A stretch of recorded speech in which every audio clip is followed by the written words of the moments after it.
నమస్తే. శ్రీమాత్రే నమః, శ్రీ కృష్ణాయ నమః. భక్తి ఛానల్ ప్రేక్షకులకు స్వాగతం.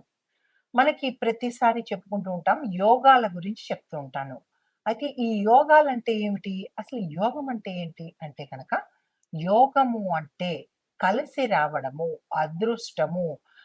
అంటే మనకి అనుకున్నది అనుకున్నట్టు ఈ సమయంలో జరిగేందుకు కొన్ని కొన్ని గ్రహాలు మనకి అనుకూలమైన స్థానానికి వెళ్తూ ఉంటాయి.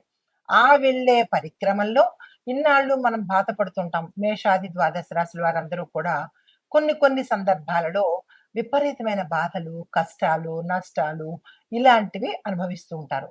అయితే ఈ యోగాలు వచ్చే సమయానికి మనకి ఆ కష్టాల నుంచి కాస్త మంచి జరిగే అవకాశం కనబడుతుంటుంది. అయితే ఇవి ఏ ఏ గ్రహాలు కలిస్తే మనకి మంచి జరుగుతుంది అంటే కొన్ని కొన్ని మంచి శుభగ్రహాలు కనుక కలిస్తే మనకి విశేషమైన అన్‌ఎక్స్‌పెక్టెడ్‌గా మంచి జరిగే అవకాశం కనబడుతుంది. ఇన్నాళ్ళు మనం బాధలో ఉన్నా లేదంటే నిరాశ, నైరాశ్యము, నిస్పృహలో ఉన్నప్పుడు ఈ యోగాల యొక్క అంటే ఈ యొక్క గ్రహాల కలయికతో మనకి మంచి జరిగే అవకాశాలు ఎక్కువ శాతం ఉంటాయి. అందుకే మనం ప్రతిసారి దేనికైనా అంటుంటారు పెద్దలు, యోగం ఉండాలి, యోగం ఉండాలి అంటే. యోగము అంటే మనకి కలిసి రావడము, అదృష్టము అన్నమాట. అయితే ఇప్పుడు మనకి ఆగస్టు 5వ తారీఖు నుంచి అంటే మనకి జూలై నెలలో 16వ తారీఖు నుంచి మళ్ళా మనకి 17వ తారీఖు వరకు అంటే ఆగస్టు 17వ తారీఖు వరకు గురు ఆదిత్య యోగం కలుస్తోంది. దాని తర్వాత గురువు తర్వాత మనకి బుధుడు ఆదిత్యుడితో అనగా రవిగ్రహము, బుధ గ్రహము 2 కలిసి మరింత విశేషమైనటువంటి మంచి ఫలితాలను ఇవ్వబోతున్నాడు. అంటే ఈ సంవత్సరం 2026 ఓవరాల్‌గా చూసుకున్నట్టయితే చాలా అద్భుతంగానే మనకి మంచి మంచి యోగాలు వరుసగా వస్తున్నట్టుగా గోచరిస్తోంది పంచాంగం ప్రకారము. కానీ కొంతమంది ఏమంటారంటే, "నాకు కలిసి రాలేదు. నువ్వు చెప్పిందంతా వృధా" అని పండితులను విమర్శించడం చాలా అలవాటైపోయింది. ఇది మీ ఒక్కరి పేరు చెప్పో, లేదా పలానా వారి పేరు చెప్పో మీకు అద్భుతంగా ఉంటుంది అని చెప్పడం కాదు. పంచాంగం ప్రకారము చెప్పే మాటలు తప్ప ఎవరి సృష్టి కాదు, ఎవరి సొంత పైత్యము కాదు. ఈ విషయం ప్రేక్షకులు కొద్దిగా గమనించుకొని మంచి భావనతో వినే ప్రయత్నం చేయండి. జ్యోతిష పండితులను తోలనాడడం కానీ, అసభ్యమైనటువంటి మెసేజ్‌లు పెట్టటం కానీ, కామెంట్స్ పెట్టడం కానీ ఇలాంటివి మానుకుంటే ఈ యోగాలు మనకి ఇంకా ఎక్కువగా కలిసి వచ్చే అవకాశం ఉంటుంది. ఇష్టమైతే వినండి. లేదు అంటే కనుక ఆహ్, ఆపేసుకుంటే మంచిది. కానీ శాస్త్రాన్ని దుయ్యబట్టడం చేసినట్టయితే కనుక కొద్దిగా ఇబ్బందులు పడే ఎంత యోగాలు కలిసినప్పటికీ కూడా మనము ఇబ్బంది పాలయ్యే అవకాశం ఉంటుంది. కాబట్టి భక్తి ప్రేక్షకులు భక్తి మార్గంతోనే ఈ జ్యోతిష్యులు చెప్పినది ఏదైనా వినే ప్రయత్నం చేయండి.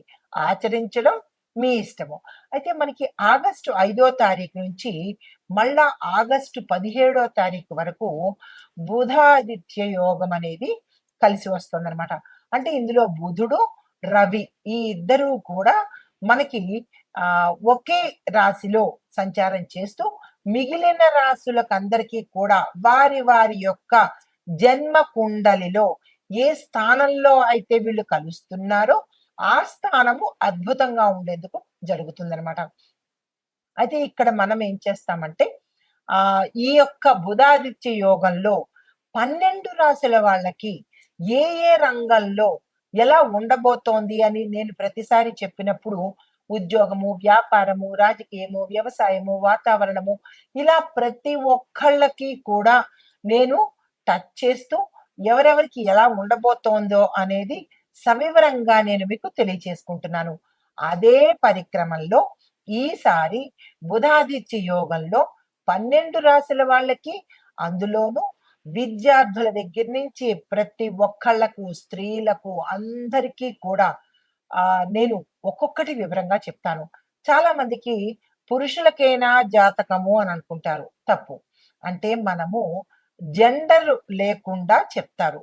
ఇప్పుడు మనకి పంచాంగంలో కూడా స్త్రీలు, పురుషులు అనేది ప్రస్తావన ఉన్నప్పటికీ సామాన్యంగా ఆ రాశిలో ఉండే ప్రతి ఒక్కళ్ళకి అన్నీ అన్వయించబడతాయి అనేది చెప్పదగినటువంటి విషయం అన్నమాట. అయితే ఇప్పుడు మనము మేషాది ద్వాదశ రాశుల వారికి ఈ బుధాదిత్య యోగంలో ఈ పీరియడ్‌లో ఎలా ఉండబోతోంది? ఎవరెవరికి మంచి జరగబోతోంది? అనే అంశాలు మీకు ప్రతి ఒక్కటి సవినయంగా, సవివరంగా తెలియచేసుకుంటాను. తదుపరి రాశి కన్యా రాశి. ఈ రాశి వారికి బుధాదిత్య యోగంలో ఎలా ఉండబోతోందంటే, బుధుడు సూర్యుడితో కలవడం వల్ల ఆహ్, మీకు విశ్లేషణ శక్తి, లెక్కలు, ప్రణాళిక, తెలివైన నిర్ణయాలు తీసుకోవడము, ఉద్యోగంలో నైపుణ్యాలు పెరగడము, గతంలో ఏవైనా ఆగిపోయిన పనులు ఇప్పుడు ముందుకు వెళ్ళే అవకాశాలు ఎక్కువ శాతం కనబడుతున్నాయి. దేశ ఆర్థిక, రాజకీయ, రక్షణ, న్యాయ, వాతావరణ పరిస్థితులు చూసినట్టయితే ఆర్థిక రంగంలో లెక్కలు, ఆర్థిక సంస్కరణలు, పన్నులు, బ్యాంకింగు, టెక్నాలజీ ఈ రంగాలకు ప్రాధాన్యత పెరిగేందుకు అవకాశాలున్నాయి. రాజకీయ పరిపాలన, పాలనా విధానాలు చూసుకున్నట్టయితే గనక ప్రభుత్వ నిర్ణయాలలో కొన్ని మార్పులు, చేర్పులు జరిగేందుకు అవకాశాలున్నాయి. రక్షణ రంగంలో చూసినట్టయితే గనక పరిశోధన, సాంకేతిక అభివృద్ధి, సమాచార వ్యవస్థలు ముఖ్యమైన పాత్రను పోషించవచ్చు. న్యాయ రంగంలో చూసినట్టయితే గనక పత్రాలు, ఒప్పందాలు, ఆర్థిక వ్యవహారాలకు సంబంధించిన అంశాలు చర్చనీయాంశంగా మారేందుకు అవకాశాలున్నాయి. వాతావరణ పరిస్థితుల్లో చూసినట్టయితే గనక ఆరోగ్యము, వ్యవసాయము, నీటి వనరుల మీద దృష్టి పెట్టవలసిన పరిస్థితి ఏర్పడేందుకు అవకాశం ఉంది. ఈ రాశిలో ఉండే విద్యార్థులకు చూసుకున్నట్టయితే కనుక ఏకాగ్రత, జ్ఞాపక శక్తి కొద్దిగా దెబ్బతినే అవకాశం కనబడుతోంది. ఇతర వ్యాపకాలు తగ్గించుకుని మీ కెరియర్ మీద, మీ చదువు మీద దృష్టి పెట్టవలసిన పరిస్థితి. మెడిసిన్, అకౌంట్స్, కంప్యూటర్స్, గణితము, సైన్స్ పరిశోధన ఈ రంగంలో ఉన్న వారికి అనుకూలమైన సమయము. పోటీ పరీక్షలకు సిద్ధమయ్యే వారికి మంచి ఫలితాలు పొందేందుకు ఇది అద్భుతమైన అవకాశము. విదేశీ విద్య ప్రయత్నాలు చేసే వారికి కొన్ని మార్గాలు మాత్రమే తెరుచుకుంటాయి. మరికొన్ని మార్గాలు మీకు అడ్డుగా నిలబడే అవకాశం కనబడుతోంది. అయినప్పటికీ ప్రయత్నాన్ని వదలొద్దు. మీకు ఇవ్వదగిన సలహా ఏంటంటే, ఎక్కువగా ఆలోచించి ఆలస్యానికి గురి కావద్దు. టైంకి నిర్ణయాలు టకటకా తీసేసుకోండి. ఉద్యోగస్తులు చూసుకున్నట్టయితే కనుక మీ యొక్క పని పట్ల గుర్తింపు రావడంతో పాటు విశ్లేషణ, నిర్వహణ, లెక్కలు చూపించి మీరు ఈ విభాగంలో పనిచేసే వాళ్ళు అంటే అకౌంట్సు, మేనేజ్‌మెంటు, ఎనలిటికల్‌గా ఇట్లాంటి ఉద్యోగ బాధ్యతలు తీసుకున్న వాళ్ళకి మీ యొక్క పనుల్లో సక్సెస్ వచ్చే అవకాశం కనబడుతోంది.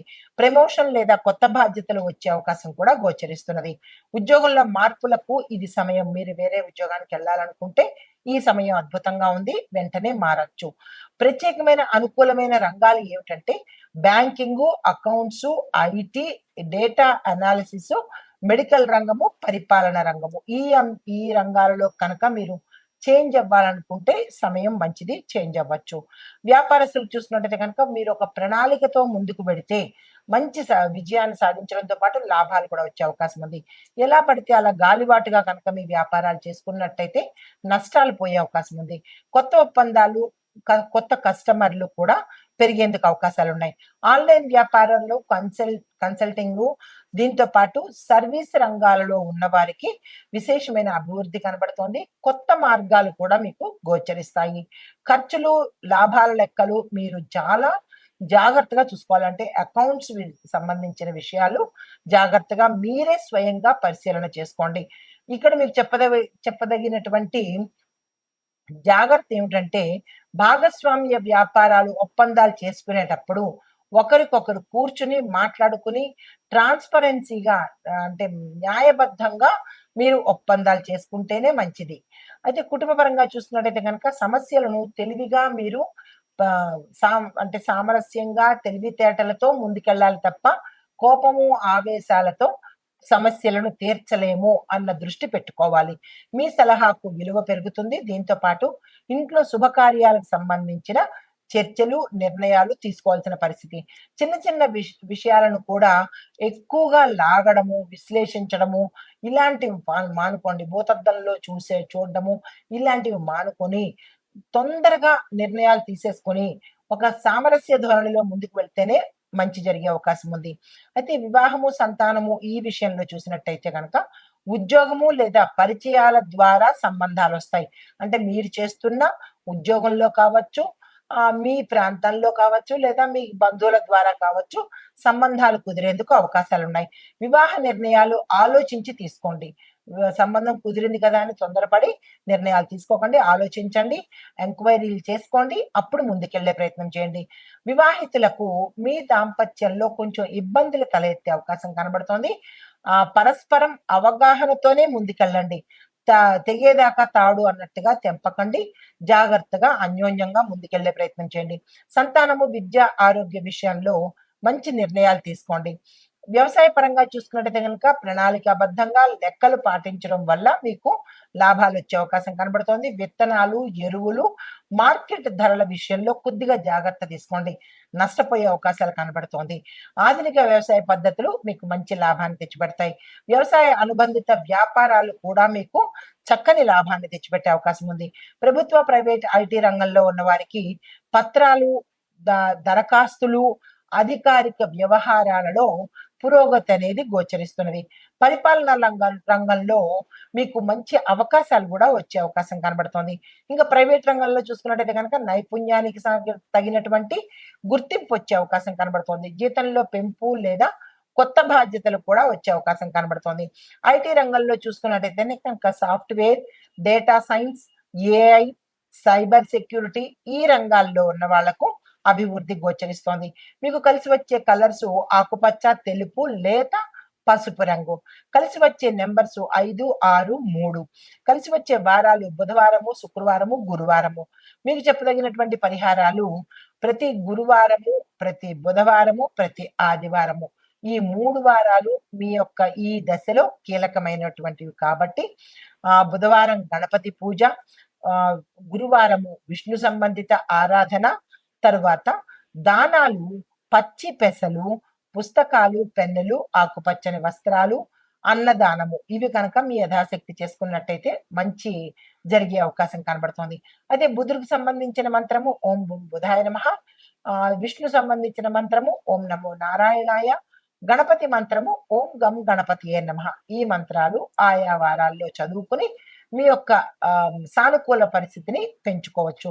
అయితే ఈ రాశి వారికి జ్ఞానము, ఉద్యోగంలో నైపుణ్యత, ఆర్థిక ప్రణాళికత, వ్యాపార అభివృద్ధి చాలా అనుకూలంగా ఈ బుధాదిత్య యోగంలో గోచరిస్తున్నది.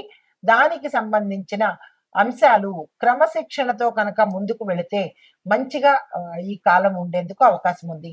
ఇది ఈ రాశిలో ఉండేవారు చెప్పదగినటువంటి గోచారిత్య ఫలితాలు, పరిహారాలు, సూచనలు. నమస్తే.